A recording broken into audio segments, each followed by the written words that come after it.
Good evening YouTube family. तो कैसे हैं आप सब? आई होप आप सब अच्छी होंगी और मैं भी एकदम बढ़िया हूँ।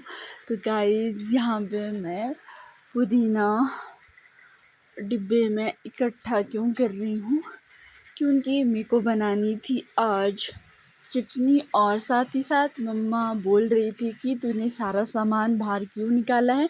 मैंने सारा सामान बाहर निकाला था और बाहर 3-4 बिल्लू आए थे। तो मम्मी ने बोला कि मैं तो शॉप जा रही हूँ, बिल्लू ये जो तूने बाहर निकाला है ना सारा खा लेंगे। फिर मैं लगी मम्मी को ऐसा बोलने, तब तक आप बाहर रहो। मम्मी ने बोला नहीं नहीं, टाइम हो रहा है और रात भी हो रही है, तो मेरे पास टाइम बिल्कुल भी नहीं है। फिर लगी मैं मम्मी को बोलने, मम्मा यार थोड़ा तो वेट कर लो, इसको थोड़ा सा मैं फास्ट कर लेती हूँ।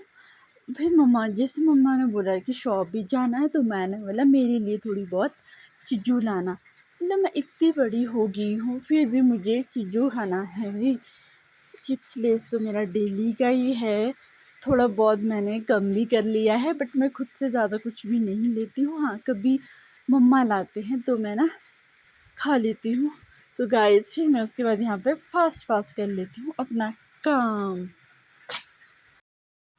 जो पुदीने की खुशबू होती है ना, बहुत ज़्यादा प्यारी होती है। मुझे तो पुदीने की खुशबू पसंद है। ये पुदीना है ना, अगर पेट दर्द भी होती है ना, इसको तब भी यूज़ कर सकते हैं। और भूख कम लगती है, इसको तब भी यूज़ करते हैं। पुदीने के ना बहुत सारे फ़ायदे हैं। यहाँ पे मैं पुदीने को अच्छे से धो रही थी, क्योंकि पुदीना धो धा के फेस की मैंने चटनी बनानी थी। तो फास्ट निकलते हैं और हम बनाते हैं चटनी पत्थर के ऊपर, क्योंकि हमारे पास कोई अभी मशीन वगैरह कुछ भी नहीं है। और मैंने इसमें पानी भी लाया था, मम्मा ने वो पी लिया था। और जब मम्मा बाहर थे, फिर मैं लगी सोचने यार ये पानी किसने पी लिया। और फिर मम्मी ने मेरे को ये तक नहीं बोला कि पानी मैंने यहाँ से पी रखा है। फिर फास्ट मैं चली जाती हूँ किचन और ले जाती हूँ बाहर पानी। तो ये है मेरा चटनी बनाने की मतलब रेसिपी, मैं रेडी कर लेती हूँ सारा जो भी होता है। तो फिर मैं सोचती हूँ यार, जो पत्थर होते हैं ना सतलुज में मिलते हैं ये, और रेत के बीच होते हैं। तो मैं सोच रही थी कि कौन से वाले से चटनी बनाऊँ। तो पहले तो मैं इसको धो लेती हूँ। धोने के बाद फिर लगी हूँ मैं साफ़ करने अच्छे से। बट फिर पता लगता है कि इतने सारे मच्छर है, तो मैं जो मैंने जलाने के लिए रखा होता है, हमारी पहाड़ी भाषा में इसको क्या बोलते हैं आप लोगों को पता ही होगा, मैंने पीछे ब्लॉग वीडियो में बताया भी है। तो जो इसके धुएँ से जाते हैं मच्छर, और जैसे ही मच्छर जाते हैं तो फिर तो फास्ट ले जाती हूँ जहाँ पे मैंने चटनी बनानी है, वहाँ पे ले जाती हूँ मैं इसको। ऐसा हो ही नहीं सकता कि मच्छर मुझे ना काटे। काट के बुरे हाल बन जाते। चलो अभी तो मच्छर काट लेते, कोई बाद में ना इसे फीवर आ सकता है। तो उसके बाद मैं लग जाती हूँ इसको साफ़ करने। ज़्यादा साफ़ करने के लिए होता नहीं, क्योंकि आजकल बारिश भी हो रही है। तो यहाँ पे मैं पुदीना डाल देती हूँ। पुदीना के बाद टमाटर कट कर लेती हूँ। और थोड़ा सा मैं यहाँ पे कंफ्यूज हो जाती हूँ, क्योंकि मच्छर अभी जा नहीं रहे थे और धुआं एक साइड से आ रहा था और एक साइड से मेरे को मच्छर काट ही रहे थे। तो फटाफट से इनको मैं पीसना स्टार्ट कर लेती हूँ। मेरे से तो ये पीसे ही नहीं जाते हैं। और आधा मटेरियल तो मैंने इसमें डाला ही नहीं था, क्योंकि रात होने वाली थी रात। फिर उसके बाद यहाँ पे एक चीज़ और भी, यहाँ पे बिच्छू काटते हैं, क्योंकि मम्मा को भी काटा था बिच्छू ने। मेरे फैमिली में सबको ही बिच्छू ने काटा है, मेरे को भी काटा है। तो इससे पहले मेरे को बिच्छू वगैरह काटे, मैं लग जाती हूँ सीधे ही अपना काम फास्ट करने। फिर जाती हूँ मैं इसको सही करने। फिर मम्मा आ जाते हैं। फिर मम्मा बोलते हैं, मम्मा लगी मेरे को ये बोलनी, चल मैं इनको पीसती हूँ तू बैठ।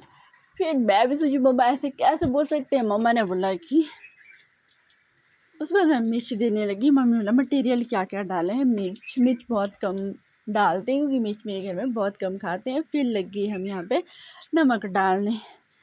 तो नमक डालने के बाद यहाँ पे हमारी चटनी हो चुकी थी बिल्कुल रेडी।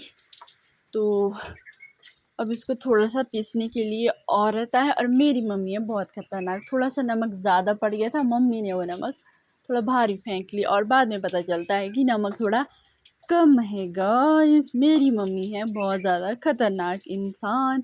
मम्मा बोलते हैं कि मेरे लिए पानी निकाल दे। कुछ ना कुछ काम तो मम्मी का होता ही रहता है। फिर लगी मैं यहाँ पे पानी निकालने के बाद तो आग वाला पानी से हम नहाते भी थे पहले। जो आग वाला पानी होता है ना, अच्छा होता है, इससे बाल वगैरह झड़ते नहीं। जब से मैंने ये बिजली वाले पानी से नहाना स्टार्ट किया है, तब से मेरे बाल के बुरे हाल हो चुके हैं, झड़ के बुरे हाल हो चुके हैं। सबसे ज़्यादा प्रॉब्लम तब आती है जब खाना बनाते हैं और जूड़ा वगैरह बिल्कुल भी नहीं किया हो तो भाई साहब हम तो कुछ कह ही नहीं सकते। तो यहाँ पे मैं निकाल देती हूँ मम्मा के लिए पानी नहाने के लिए।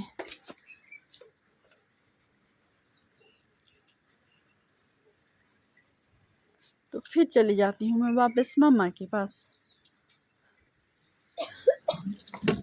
तो यहाँ निकाल देती हूँ मैं पानी और चटनी बन चुकी होती है रेडी। और बनाने के बाद उसको साफ़ भी करना होता है। पहले भी इसको साफ़ करते हैं और उसके बाद भी इसको साफ़ करना ही पड़ता है। तो यहाँ पे फटाफट से मम्मी, मेरा मन तो ऐसा कर रहा था कि इस चटनी को मैं अभी खा लूँ, बट पहले ये था कि पहले मुझे चपाती बनानी है, फिर मुझे छौंका लगाना है, छौंका लगाने के बाद मुझे चावल बनाने हैं। इतना सारा काम होता है कि मुझे तो कुछ समझ ही नहीं आता है। समझ आने के बाद उसके बाद मम्मा बोलते हैं कि इसमें थोड़ा सा नमक टेस्ट कर ले, क्योंकि नमक इस पर बहुत ज़्यादा कम है। और मैं लगी यहाँ पे नमक को टेस्ट करने के लिए मैं करती हूँ नमक के लिए अलग चम्मच निकालती हूँ। पहले मैं एक चम्मच से टेस्ट करती हूँ, फिर मैं दूसरी चम्मच, मतलब मैंने ना दो चम्मच ही ख़राब कर दी है। फिर धोने वाली में 1 नंबर 1 बनी होती हूँ। तो यहाँ पे मेरा नमक बिल्कुल ठीक था। इसको मैं मिला देती हूँ। मिलाने के बाद आप देख सकते हैं कितना अच्छा कलर आ रहा है इसमें। आधा मटेरियल और डालती ना तो और भी ज़्यादा अच्छा होता है। इसी के साथ गाइस बाय बाय।